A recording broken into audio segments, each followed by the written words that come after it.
la clase anterior, pero les prometo que esta semana lo hago y lo subo y les habilito también algunas lecturas para la unidad 4 en la cual estamos, ¿sí? Entonces, ya les salió el aviso de grabación.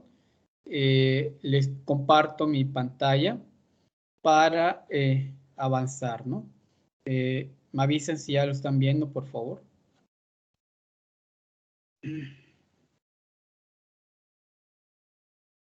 Ya ¿Ya se está ven mi viendo, pantalla? profe. Perfecto, muy bien. Gracias por avisar. Entonces nos quedamos aquí, ¿no? Esto ya lo platicamos y continuamos. Vean, de esta gran diversidad de especies que fueron domesticados, que en algún momento fueron consumidos y que integraron parte de la dieta tradicional de las culturas, indígenas o de las culturas locales de cierto territorio. Pues hoy en día la FAO nos reporta que alrededor de 7.000 especies de plantas se han domesticado desde que el hombre comenzó a practicar la agricultura. Vean la cantidad de plantas que gracias a los primeros agricultores, a nuestros ancestros, pues contamos ya con una rica y diversas especies que podemos consumir y que nos pueden otorgar todas las proteínas, minerales que necesitamos para realizar o para tener una vida plena, ¿no? Sin embargo, cuando inicia la agricultura industrial, la revolución verde o la agricultura mecanizada, como también se le conoce, pues solamente fueron promovidos 30 cultivos. De esta diversidad de especies, de esas 7.000, después la redujeron nada más a 30 cultivos que eran de importancia para ese momento, ¿no? Y pues vemos que cada vez más se fue reduciendo aún más. Seguramente que en esos 30 cultivos está el maíz, está el sorgo, está el trigo, están algunas leguminosas, el frijol, la calabaza, las papas, la zanahoria, que son cultivos de mucha importancia, ¿no? Y que son cultivos de los cuales se sacan subproductos para poder elaborar otros a base de ellos, ¿sí? Y más aún es sorprendente de que solamente 3 cultivos proporcionan más de la mitad de la ingesta energética mundial, ¿sí? Y de esos 3 cultivos estamos hablando del maíz, del arroz y del trigo. Son cereales los que se están cultivando, a excepción sí, son cereales los 3, ¿sí? Entonces, de esos 3 cultivos que ahora ya son industrializados, que ya se puede cultivar en casi todo el territorio, en casi todo el mundo, porque se le ha hecho mejoramiento genético y las han adaptado para cultivar en casi todas las regiones del mundo, ¿no? Son las que mayor dominan en cuanto a la producción. Entonces, ¿qué estamos viendo acá? Que reducimos nuestro cultivo, la diversidad de alimentos que estaba disponible también la hemos reducido y solamente se están produciendo 3 en monocultivo, ¿no? Ya sustituyeron también cuando se comienza la agricultura industrial en 1968, más o menos, un poquito menos, ¿sí? Pues vemos de que comienzan los monocultivos a surgir, ¿no? Se va perdiendo esa biodiversidad o esa agrobiodiversidad que ya nuestros ancestros habían cultivado y que promovían en sus sistemas de producción, ¿no? Y cuando ya más comienzan a dominar la parte de mejoramiento genético, cuando empresas transnacionales comienzan a ver a la agricultura como un negocio que genera mucha riqueza y los principales cultivos industriales que en ese momento eran mucho más redituables, pues fue el frijol, perdón, fue el maíz, fue el arroz y fue el trigo, ¿no? Y se comenzó a cultivar en grandes extensiones, como si solamente comiéramos de ello, ¿no? Entonces se reduce esa biodiversidad que se reporta. Entonces, es importante conocer los centros de origen de las variedades, ¿sí? Por ejemplo, conocer de dónde es originaria la calabaza, dónde está su pariente silvestre, de dónde es originario no sé, el arroz, ¿sí? Quién es su ancestro, qué variedades hay, seguramente donde fue domesticado. Existe una gran diversidad de variedades. Y esto porque es importante conocer esa diversidad genética dentro de la misma especie. Diversidad genética que ahora en tiempos de cambio climático, pues nos puede promover o nos puede tal vez dar seguridad alimentaria. Algunas variedades de esos cultivos que se han adaptado a condiciones ambientales muy propias de la región, ¿no? Entonces, ¿cómo definimos un centro de origen? ¿Alguien ha leído sobre el centro de origen? ¿Cómo lo definirían?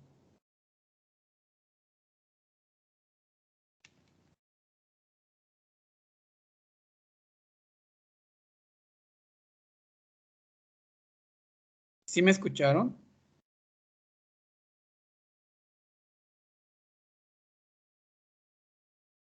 Sí, maestro, pero no Ok, sabría cómo definir el centro de origen. muy bien. ¿Alguien más? ¿Alguien tiene alguna definición? No importa que esté mal, lo que les venga en la mente y tampoco lo googleen. Cuando hablamos de centro de origen, ¿qué se imaginan ustedes? ¿A qué nos estamos refiriendo? Podría ser desde donde estaba el tallo, o al menos, por ejemplo, las imágenes que tenemos. No sé si a eso se refiere. Desde las imágenes que Sí. tenemos, donde aparece la parte donde estaba unido pues al tallo, que a pesar que es el tallo. Este, pues yo creo que desde ahí podríamos como dividir o cortar o algo así. Ok, Yo me centro de imaginaba origen. más como la región de donde se descubrió el fruto, ¿no? O lo que fuera. Sí, más o menos. No sé si se confunden con la imagen que yo les puse, pero no son tallos, son frutos. Es cucurbita moschata, cucurbita, bueno, las tres son cucurbitas morchatas, solamente que son de diferentes variedades. Pertenecen a la misma especie, pero son diferentes variedades que se tienen, ¿no? Entonces, como comentaba el compañero, el segundo que habló, un centro de origen, pues es el lugar donde se domesticaron o se cultivaron esas especies, ¿no? Acá nos dan este centro, esta información de lo que es un centro de origen. Nos dice que se le llama centro de origen aquella región donde se observa mayor riqueza de endemismo y de variación intraespecífica, mayor variedad genética de una especie en forma silvestre, aparentada con las domesticadas, ¿sí? Entonces, ¿qué es lo que nos dice? El centro de origen nos dice que son especies que son endémicas de esa región. Por ejemplo, si yo hablo del maíz y me pongo a investigar sobre su centro de origen, pues voy a encontrar que el maíz fue domesticado en las cuevas de Tehuacán, Puebla, ¿sí? En ese centro de origen, en ese lugar, pues hay un endemismo muy fuerte. Hubo una región en la cual pues crecían de manera natural el teocintle. Recuerden que el maíz viene del teocintle, ya luego se va haciendo mejoramiento selectivo por los primeros agricultores y es cuando ya tenemos a maíz, ¿sí? Pero también nos dice que hay una variación intraespecífica. Cuando hablamos de intraespecífica, estamos hablando de una variación dentro de la misma especie. Les ponía este ejemplo de la calabaza.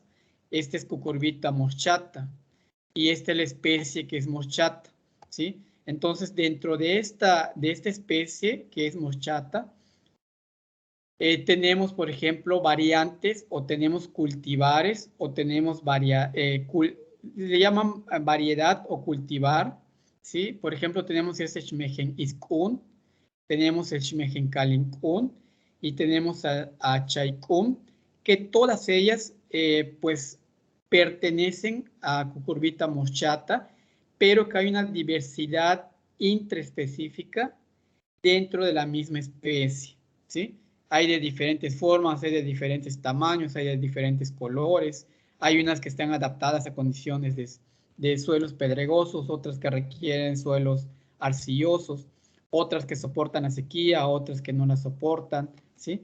Entonces a eso le llamamos cultivar, a esas adaptaciones que tiene esa especie a regiones específicas de su cultivo, ¿sí?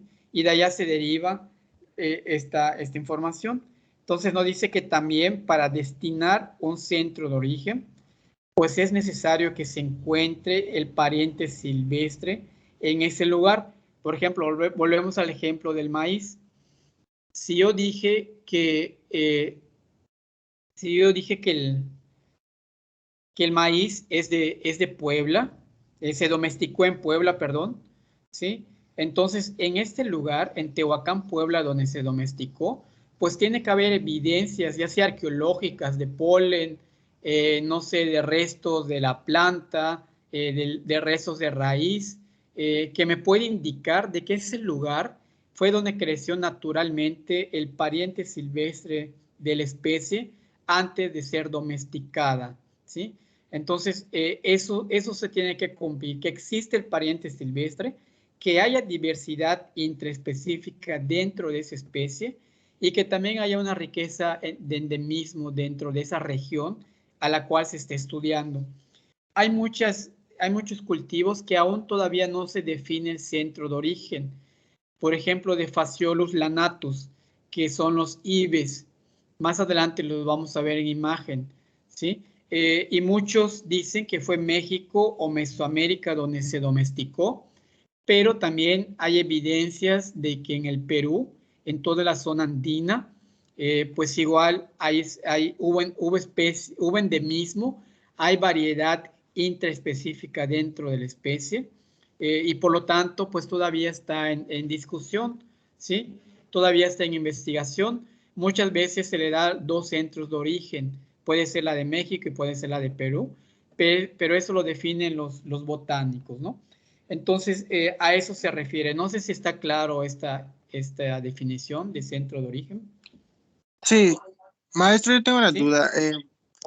¿Cuál es el fin, cuál es el fin de buscar estos centros de origen? Como usted menciona que hay veces que podría ser en un lugar, a veces otro, pero ¿para qué sirve? O sea, ¿tiene una funcionalidad o simplemente es para llevar un registro, un historial? Sirve para llevar ese historial, pero la importancia o la utilidad de conocer un centro de origen. ¿Recuerdan, por ejemplo, cuando les di la introducción de fitopatología, de que el centro de origen de la papa fue Bolivia, Perú, toda la zona andina, y de ahí se llevó un cultivar a Irlanda, y lo aislaron completamente de esas condiciones endémicas que tenía en esas áreas de domesticación, y también de sus plagas y de sus enfermedades. Entonces, ¿qué es lo que pasa? Llevar esa especie ahí, y si se cultiva en monocultivo, eh, las plagas o las enfermedades en algún momento van a distribuirse mundialmente y se van a encontrar nuevamente con su hospedero, pero ese hospedero ha perdido esa capacidad de adaptación porque no coevolucionó con la enfermedad, y por lo tanto cuando llega a ese territorio, pues afecta muy fuerte a los cultivos. Por ejemplo, vimos en el caso de la papa en Irlanda, que hizo que el cultivo se perdiera y que era el alimento principal de los irlandeses, y causó una gran hambruna y una deserción de la gente de este territorio, ¿no? Muchos se fueron a otros territorios porque ya no podían cultivar la papa de la cual pues ellos se alimentaban, ¿sí? Entonces, ¿qué fue lo que hicieron los genetistas, los fitopatólogos? Pues fue buscar variedades resistentes a ciertas plagas, y para eso, pues no lo vamos a encontrar en Irlanda porque solamente tienen una línea genética. Se tuvieron que ir al centro de origen, que es el Perú y Bolivia, y de ahí encontrar una variedad que sea resistente para cruzarla con el cultivar que ellos tenían, y así reducir el daño de la enfermedad del tizón tardío de la papa. No sé si se acuerdan, ¿sí? Ese es un ejemplo.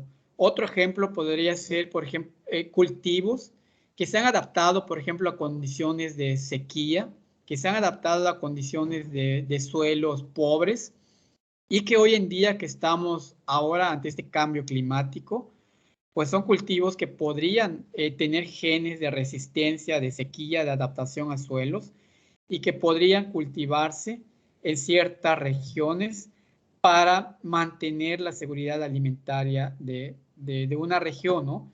Por ejemplo, no puedo decir de que si ante el cambio climático voy a cultivar un híbrido de maíz que es altamente productivo, si las condiciones ambientales no son propicias, pues aunque yo le dé el mejor manejo a ese cultivo, pues no voy a llegar a producir, ¿sí? Les ponía el ejemplo del pepino blanco.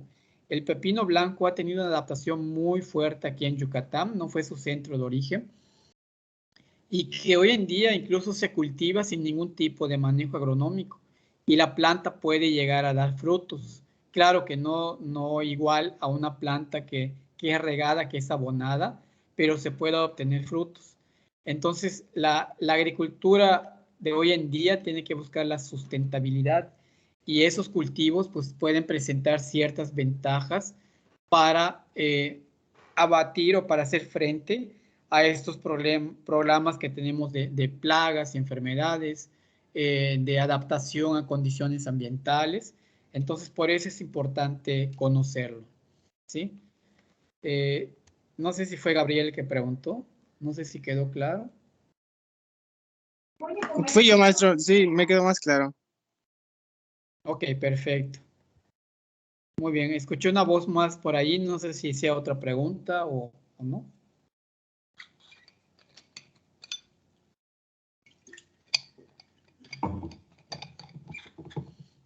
Muy bien, pues continuamos. Solamente indicarles, por ejemplo, que también vemos esta diversidad de calabazas. Estas son cultivadas en la milpa maya y muchas tienen diferentes fines. Por ejemplo, esta que ustedes ven, la Xmejen Iskun, generalmente se cultiva en la milpa maya, aunque se puede comer como verdura cuando está inmadura, pero los campesinos dejan que el fruto madure, que llegue a su etapa de madurez fisiológica y porque cuando llega a su etapa de madurez fisiológica va a aprovechar la semilla. Al campesino le interesa sacar la semilla, que es el que tiene valor comercial. Y la pulpa generalmente la utilizan para hacer dulce. Esto que dice iskun, is significa camote, no sé si alguien habla maya, camote, dice que es un pequeño camote calabaza, así sería la traducción al español, ¿sí? Es un pequeño camote calabaza y ¿por qué lo relacionan con el camote? No sé si han visto que hay una variedad de camote que al momento de abrirlo o de cocerlo, la pulpa está completamente amarilla, un amarillo fuerte. Entonces, por eso está relacionado con el camote, porque esto al momento de partir y sacar la semilla, la pulpa tiene un color amarillo o un color incluso naranja muy fuerte y eso le da una dulzura que al momento de que se preparan la calabaza melada o cuando se hacen los diferentes dulces de calabaza, ahora que viene la temporada de muertos, pues esta calabaza es muy aprovechada. Entonces aprovecha la pulpa, se vende la pulpa para hacer dulce y la semilla también. En cambio esta calabaza generalmente se consume en tierno, ¿sí? Se consume en tierno porque vean, este es el cuello, es el pedúnculo que tiene, y acá pues no está produciendo mucha semilla, que es lo que importa en la calabaza. Entonces ellos antes de que lleguen a la etapa de madurez de consumo o su etapa de madurez comercial ya final, lo que hacen es cortarla inmadura y ya la preparan para acompañar las sopas, ¿sí? No se aprovecha más que el fruto porque las semillas es muy poca la que tiene.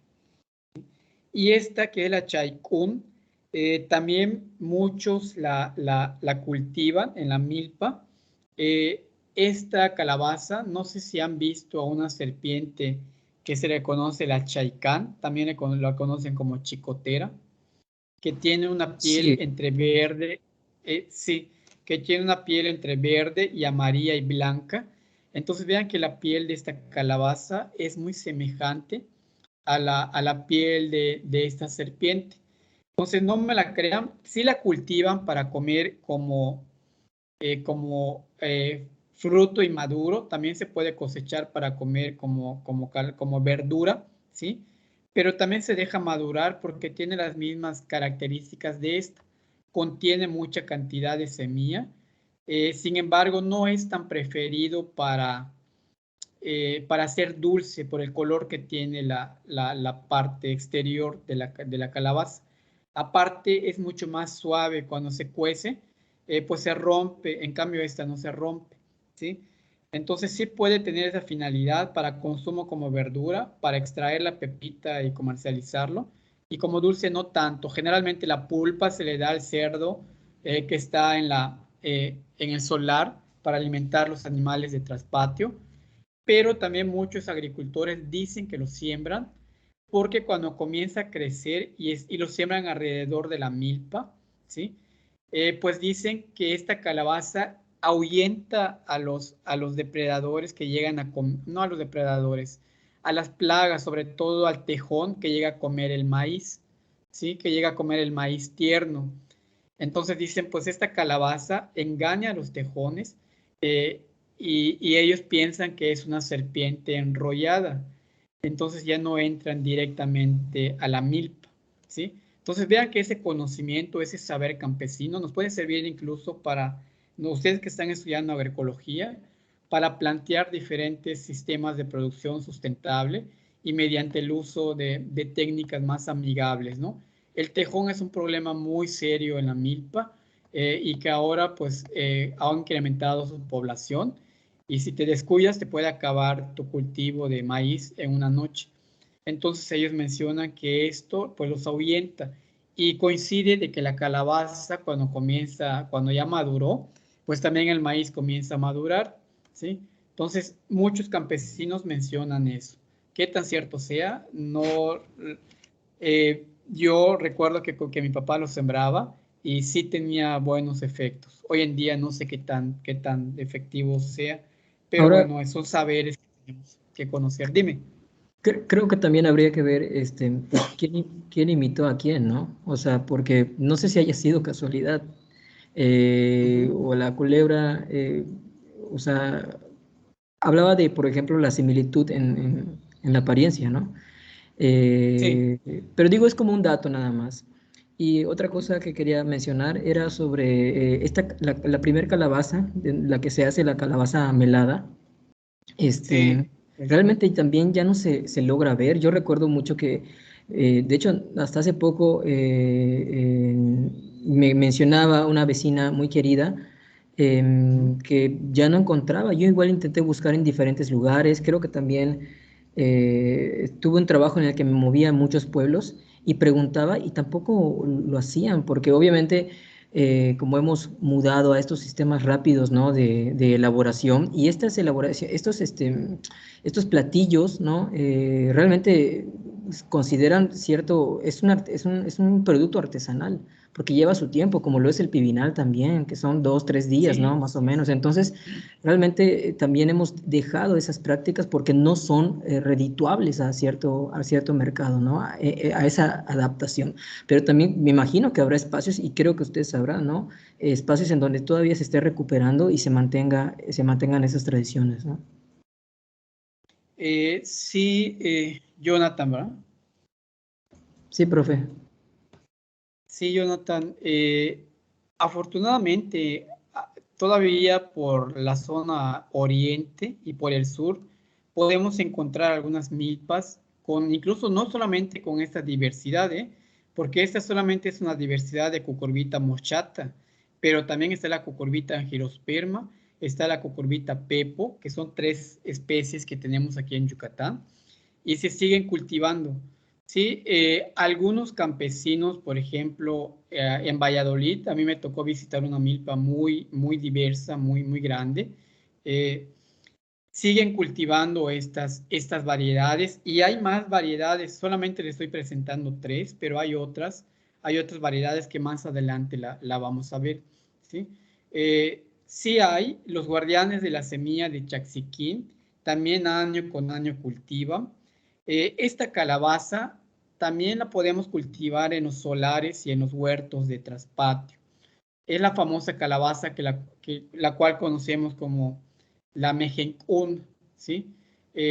Y se puede cultivar también sola o puede ser acompañada. Entonces es interesante lo que comenta Jonathan, porque pues la hemos dejado de cultivar ahora y tal vez por la no demanda de esta calabaza.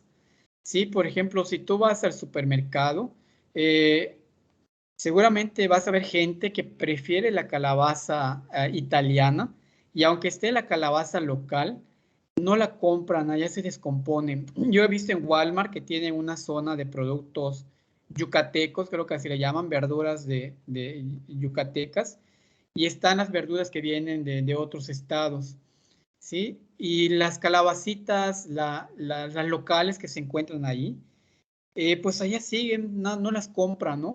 Entonces, pues este mercado, este supermercado que no las comercializa, pues las deja de traer, ¿sí? Entonces también es importante promover el consumo para que nuestros agricultores la sigan cultivando y la sigan promoviendo, ¿no? Solamente cuando se consume caldo, no sé, de res, que esta calabaza es muy cotizada y muy buscada, porque el sabor del caldo le da un exquisito especial, ¿no?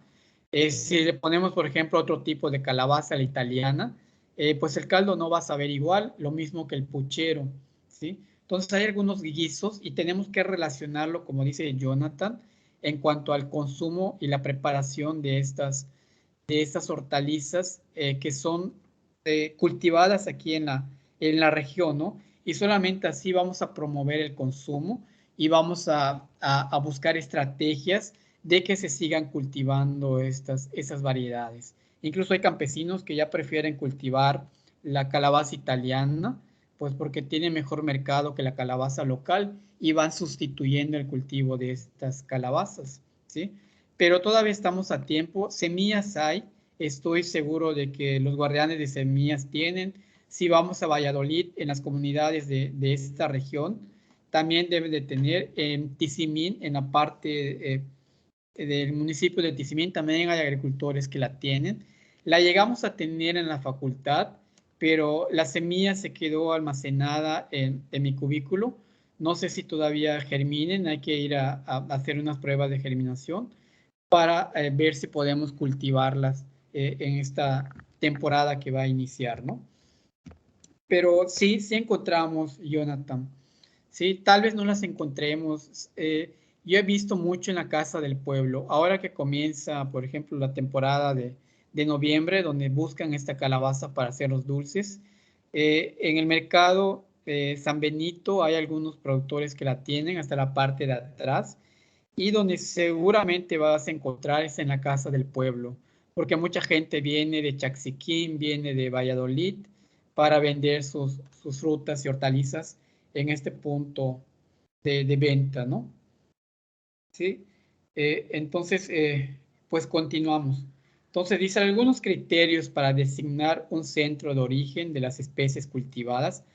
Por ejemplo, esta imagen es de un campesino de Valladolid. Vean la cantidad de calabaza, tenía más de 30 toneladas de calabaza que acaba de cosechar y tiene de las tres variedades. Vean esta que es muy grande, es otra variedad. Acá está la Chaikun y acá está la Shmegen Iskun. Entonces tiene una gran variedad. Este campesino, la verdad, esta foto, esta imagen es de hace 4 años. No sé si la siga cultivando, pero seguramente que sí, porque él vive de ello y tiene cerdo pelón para darle de comer la pulpa cuando no la hace en dulce, ¿sí? Entonces vemos que dice los elementos que la región, que sea una región, que las regiones tengan una larga historia agrícola. Eso también es importante, ¿no? Cuando nosotros vamos a elegir o vamos a designar un centro de origen, pues lógicamente que ese espacio, pues tiene que haber evidencias de que la agricultura tiene años en que se está llevando a cabo, ¿no? Años, estoy hablando de 100, 200 años atrás, con historia agrícola, ¿no? Y eso se encargan los antropólogos de buscar restos de polen, restos de plantas en barro impregnado, en algunas, incluso en algunas vasijas o recipientes, muchas de ellas simulan algunos de los frutos. Por ejemplo, no sé si han ido al museo al Museo Maya, donde hay una exhibición de milpa. Hay unas vasijas que se encontraron, creo que en Uxmal, donde esas vasijas, pues las estás viendo y es una calabaza y es un recipiente para tomar agua, ¿sí? Entonces eso también la historia agrícola de la región, ¿no? Presencia ininterrumpida de agricultores nativos.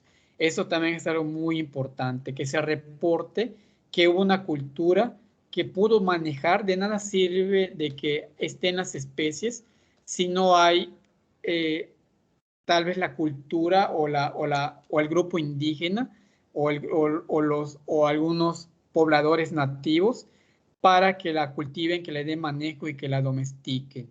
Entonces, por eso lo relacionan de que haya presencia ininterrumpida de agricultores nativos en esa región, ¿no?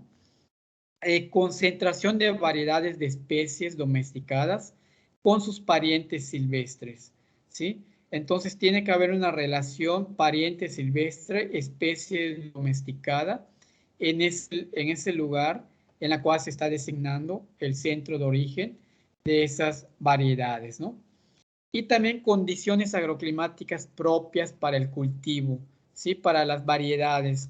Por ejemplo, hay cultivos que son exclusivos de zonas tropicales y si las llevamos a otra región, claro, las variedades nativas, porque seguramente ya hay mejoramiento genético y algunos ya se adaptan a otras regiones, pero las variedades nativas, por ejemplo, no sé, si la calabaza, la mejencún que se cultiva acá, se lleva a Veracruz, donde es una zona lluviosa, es una altura mucho más alta, hay condiciones templadas, pues seguramente no se va a desarrollar bien esa calabaza. Entonces también son otros aspectos que se toman, las condiciones agroclimáticas propias para el cultivo en la región que se está estudiando, ¿sí? Y así es como surgen los centros de origen de las diferentes especies que hoy en día cultivamos, ¿no? Y cómo es que hoy en día una especie que fue domesticada, no sé, en África, pues la tenemos cultivada aquí en Yucatán. Esto lo explica por medio de la conquista, cuando los conquistadores vinieron a América Latina o al continente americano, pues venían también, traían frutas, traían hortalizas, traían semillas para su consumo y muchas de esas semillas pues cayeron en los suelos de donde se conquistó, en este caso en Yucatán, y fueron creciendo, ¿no? Pero también hubo intercambio comercial, traían y llevaban también especies a su región, ¿sí? Entonces, y ya luego con la apertura comercial, con el comercio internacional, pues también se pudo distribuir esas especies a otras partes del mundo, ¿no? Entonces dice que, ¿qué importancia tiene estudiar los centros de origen? Ya se adelantaron, dice, da información de las condiciones edafoclimáticas de la especie, ¿sí?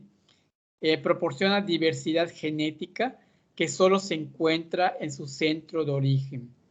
Proporciona genes para adaptar los cultivos a los cambios adversos, ¿sí? Ya les puse el ejemplo en cuanto a ello. Tal vez en las condiciones edafoclimáticas, por ejemplo,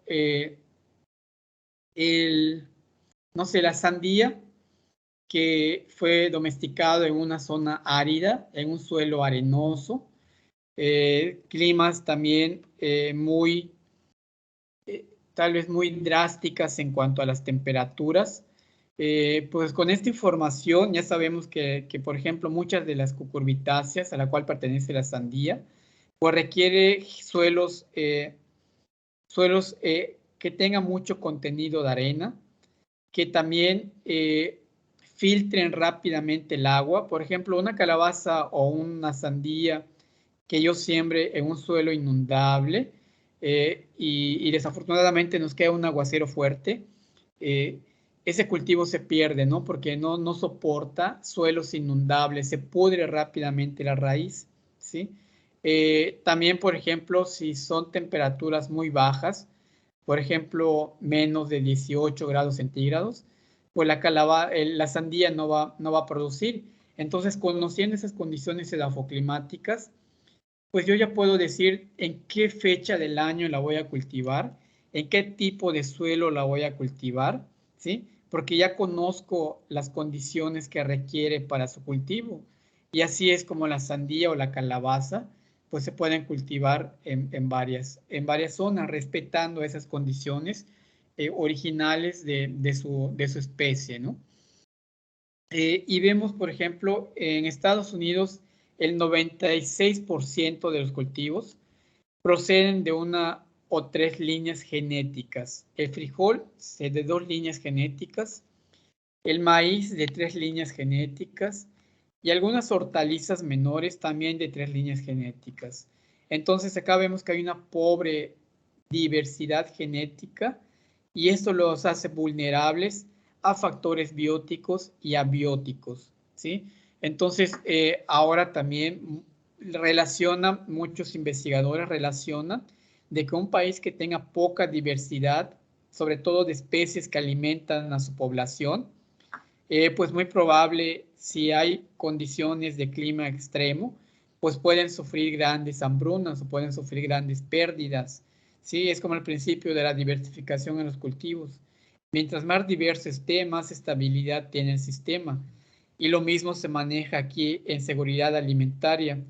Mientras más diverso tengas en tu territorio, mientras más diversidad tengas en el territorio, más opciones de consumo para tu población, diversidad de proteínas, vitaminas, minerales y grasas, pues vas a enfrentar mejor esos cambios climáticos y es probable de que tengas de que se pueda mantener esa seguridad alimentaria de cierta región, a que tengas 2 o 3 variedades muy mejoradas y tal vez muy productivas, pero con un cambio que venga, pues se pierden, entonces vas a perder también esa seguridad alimentaria, porque depende solamente de esas 3 líneas genéticas y no tienes esa diversidad, ¿sí? Entonces también eso es muy importante que lo reflexionen ustedes como agroecólogos y esto también es una herramienta importante para proyectos productivos que ustedes dirijan o cuando ustedes tengan alguna dependencia coordinando algún proyecto de seguridad alimentaria, pues tienen que saber que la diversidad genética de las especies son muy importantes de mantenerlas en un proyecto de seguridad alimentaria, ¿no? Muy bien, entonces, ¿qué es lo que vemos? Hay teorías de centros de origen de las plantas. Seguramente han escuchado hablar de Nikolai Ivanovich Vavilov, que en 1926 a 1951 definió los centros de origen de las plantas cultivadas como regiones de máxima variación genética de las especies endémicas o no endémicas, ¿sí? Entonces acá vemos que él hace una modificación, que puede haber diversidad genética y no necesariamente son de especies endémicas, tal vez de algunas especies introducidas. Y esto incluso lo vemos aquí en Yucatán, en algunos ejemplos de cultivos que fueron introducidos y que también tenemos ya diversidad genética de esas especies porque se adaptaron muy bien a esas condiciones de cultivo y hay una diversidad genética, ¿no? Entonces, no sé si conocen a este científico, han leído algo de él. Él no es botánico, no es biólogo, él estudió medicina, ¿sí? Y curaba con ingredientes activos de plantas, siempre curaba enfermedades con las plantas. Entonces él comienza una expedición en varias partes del mundo, documentando las plantas que utilizaba para cultivar, viendo la diversidad genética de las regiones, teniendo información de las comunidades locales que manejaban esos cultivos o esas plantas, y todo eso lo escribía en su libretita de campo, ¿no? Y al finalizar, pues analiza de que en una región hay más abundancia de parientes silvestres de esta especie que en otra, hay diversidad genética, y entonces él fue el primero en designar este término de origen de plantas cultivadas, ¿sí? Él comenzó con, él fue el que designó ese término. También incluyó el término de centros primarios. Son áreas donde se domesticó al pariente silvestre y se originó el cultivo. Entonces, un centro primario es el lugar donde fue domesticado y hay evidencias de que se encuentra el pariente silvestre de ese cultivo en esa región, ¿no? Y hay otro término que maneja que son centros secundarios, la cual nos dice que son áreas que poseen una alta diversidad intraespecífica dentro de la misma especie, como lo vimos con la calabaza, pero que se encuentran distantes de los centros primarios donde se originó su domesticación, ¿sí? Entonces, por ejemplo, este centro secundario, podríamos poner el ejemplo de los cítricos. Los cítricos son de Asia. Los trajeron los españoles cuando establecieron las haciendas. Se adaptaron muy bien a estas condiciones de siembra, de cultivo, y se fueron derivando, hubieron cruces entre ellas, hubieron mutaciones también entre ellas, mutaciones favorables, y se fueron creando otras especies, no más que otras especies, se fue diversificando esa especie, ¿no?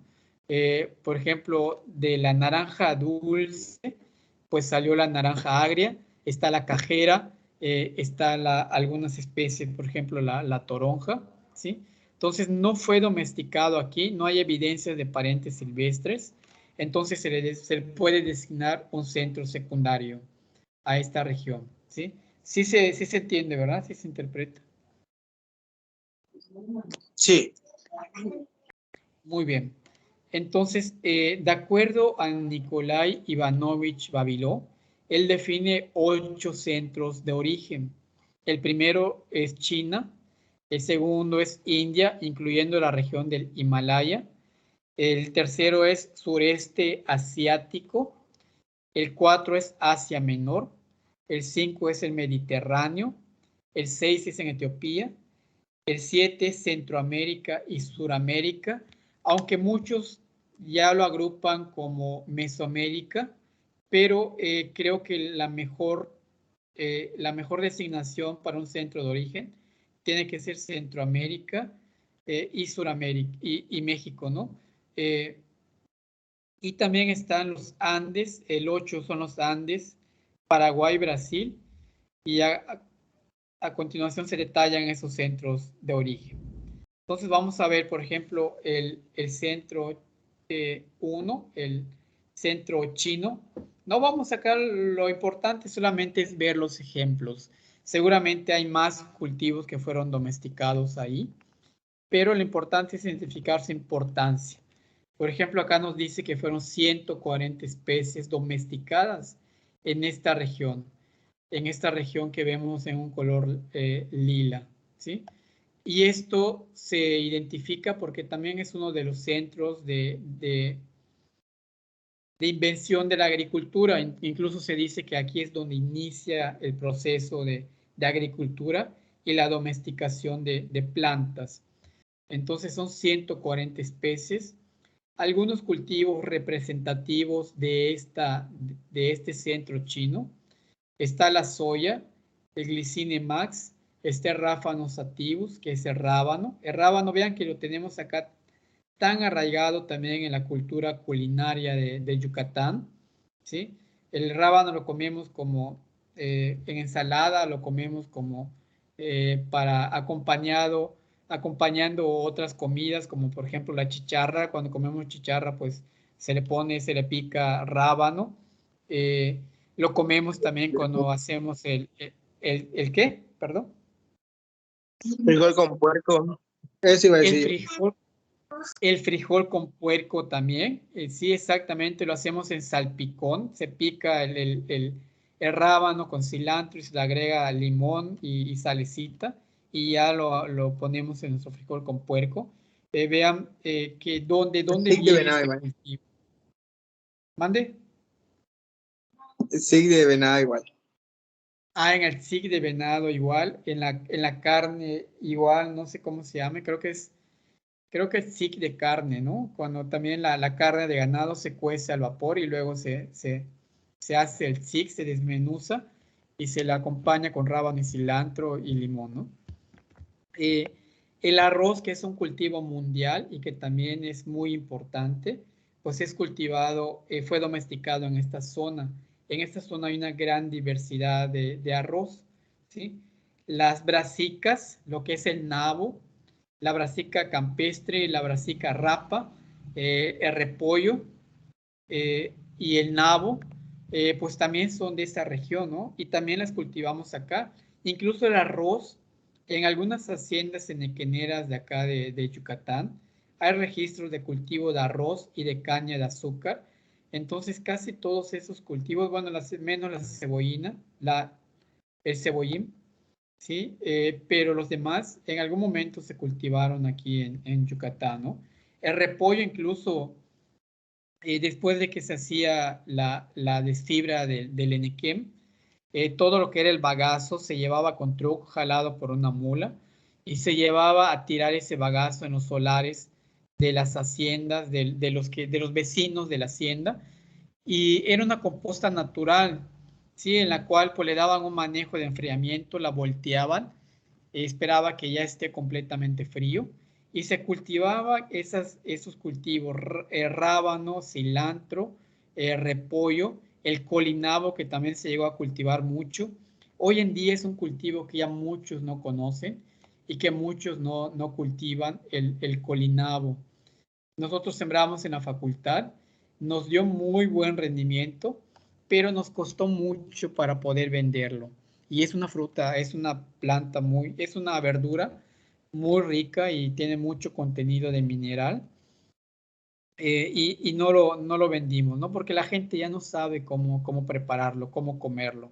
Incluso no sé si saben que el colinabo, por ejemplo, cuando se puede comer tierno, solamente la pelas, la picas con sal y chile, y tiene un sabor muy similar al mango. Incluso dicen que cuando escasea el mango, te venden colinabo como mango, ¿sí? Y aparte, pues puede ir en los caldos. Dime. Sí, recuerdo que también, no sé si es, pero es como una verdura típica del puchero, ¿no? Es... Sí, sí, exactamente. Es una verdura típica del puchero, el colinabo. Yo tengo un amigo que trabaja, que es dueño de una cocina, y me dice, estoy haciendo puchero, pero el colinabo no lo encuentro ahora ni siquiera en los súper. Es un cultivo que se ha estado olvidando. En los supermercados, por ejemplo, en Walmart, donde también hay una diversidad de verduras, pues no hay, no lo encuentra. Creo que donde tuvo que ir a comprarlo fue a la casa del pueblo y muy escaso. Algunos campesinos la llevan porque saben que no se vende, ¿sí?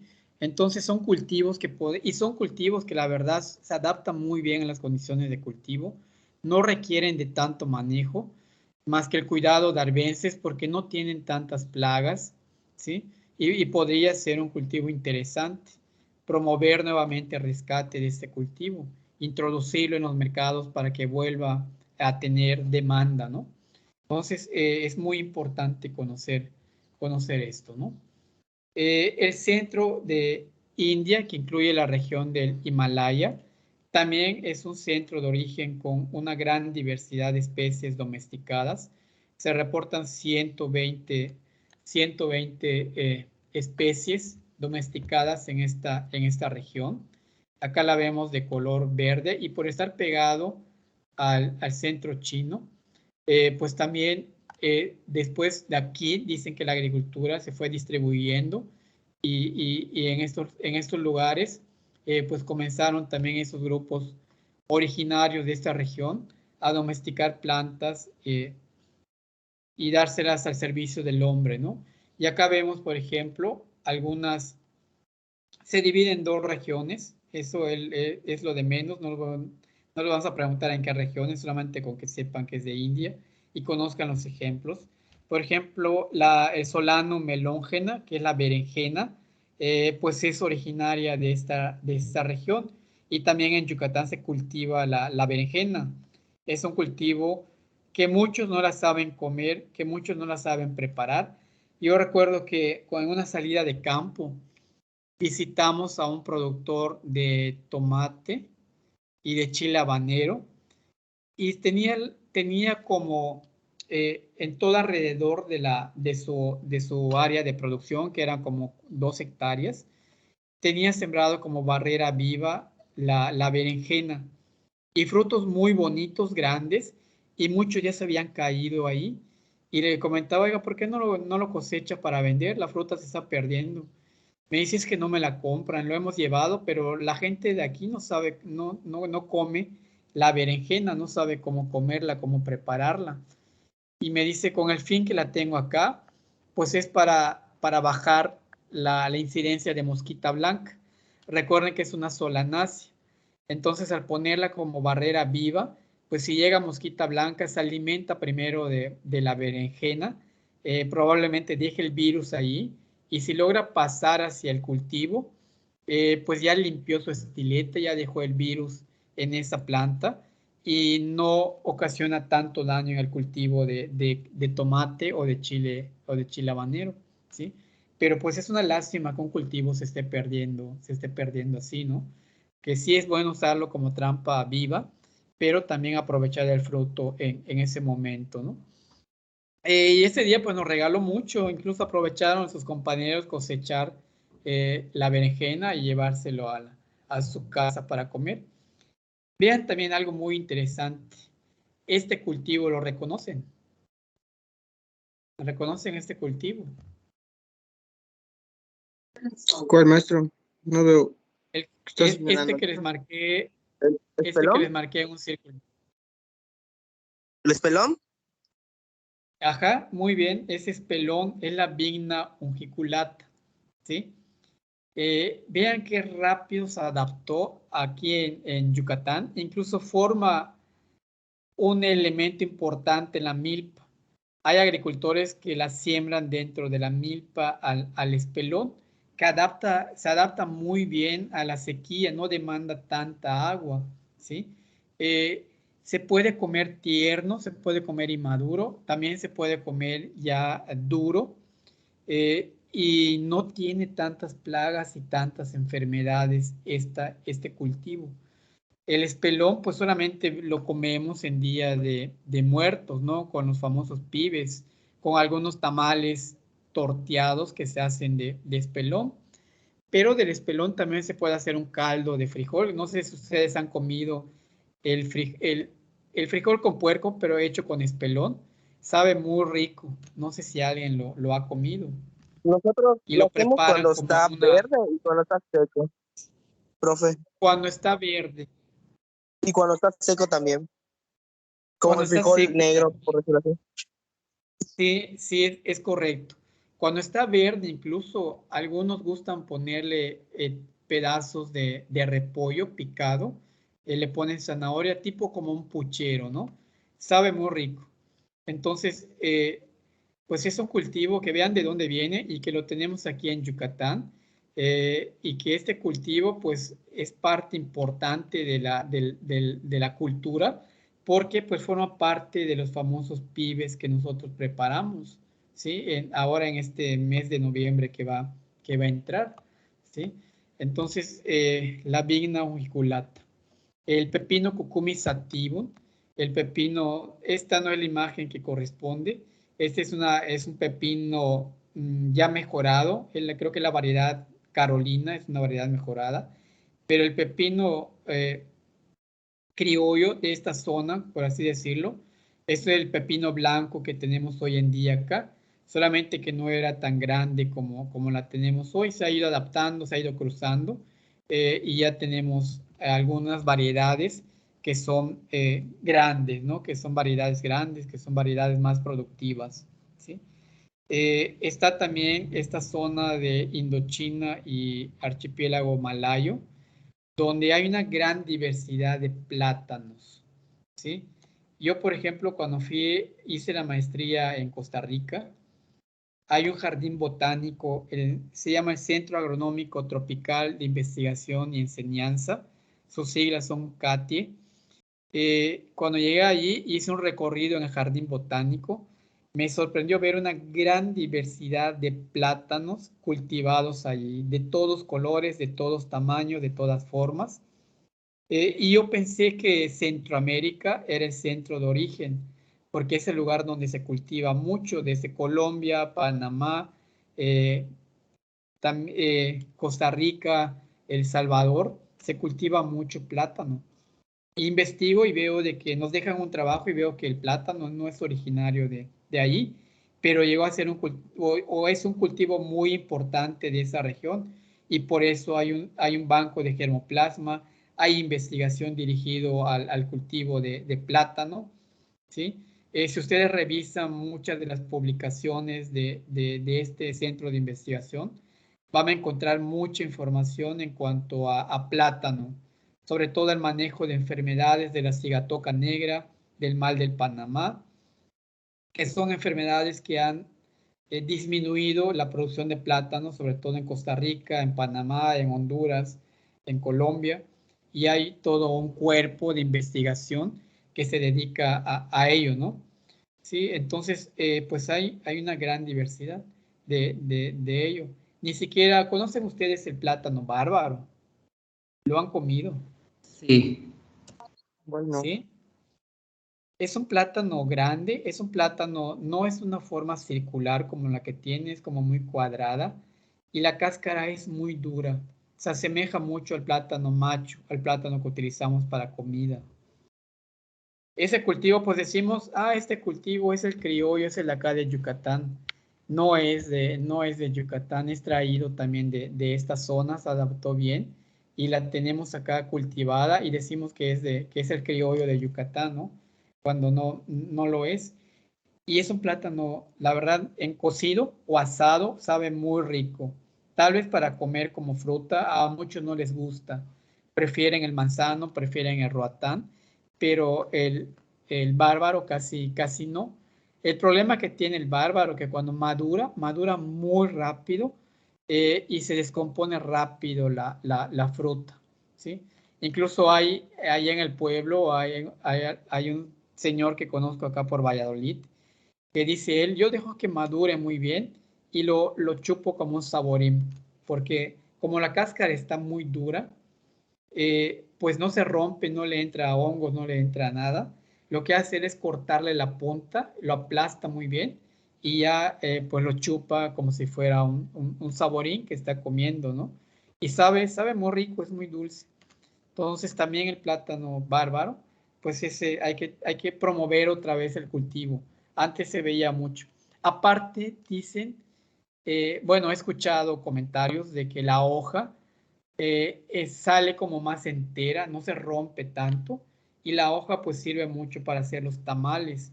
Entonces tiene dos propósitos, como fruta y también para aprovechar la hoja para envolver los tamales, ¿sí? Eh, esos cultivos tenemos que identificar y ver cómo promover nuevamente, ¿no? Lo que es la musa paradisiaca. La caña de azúcar que también fue domesticado en esta región, ¿sí?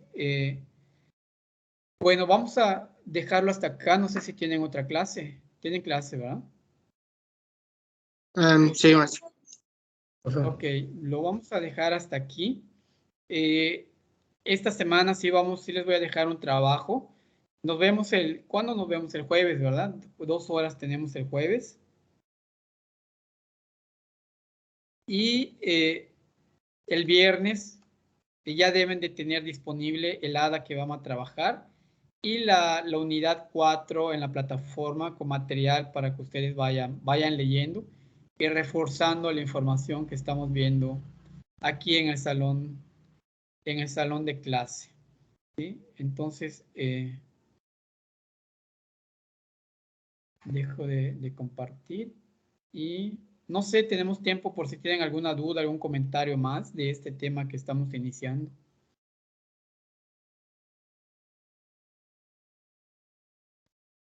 No, por el momento ninguna duda. Es bastante interesante, la verdad. Maestro, Muy yo no bien, escuché muy bien lo que dijo ahorita de la hada y de la actividad. Les comentaba que la hada se la voy a dejar entre el jueves y el viernes ya las instrucciones para que la trabajen la próxima semana. Ahorita estamos con la parte introductoria de esta unidad y les voy a habilitar la plataforma subiéndoles material para que ustedes puedan leer y reforzar la información que estamos viendo en el aula virtual. ¿Sí, Natanael? Gracias, profe. Muy bien, entonces si no hay dudas y comentarios, pues ya nos desconectamos y conéctense a su clase que continúa. Yo me conecto también, tengo clase con los de primer semestre y nos vemos el jueves de 1:30 a 4 tenemos, si no me equivoco. Correcto, profe, gracias. Hasta luego. Perfecto, Muy nos bien. vemos. Jueves, profe. Muchas gracias. Hasta luego, que Buenas tardes. buenas tardes, cuídense mucho.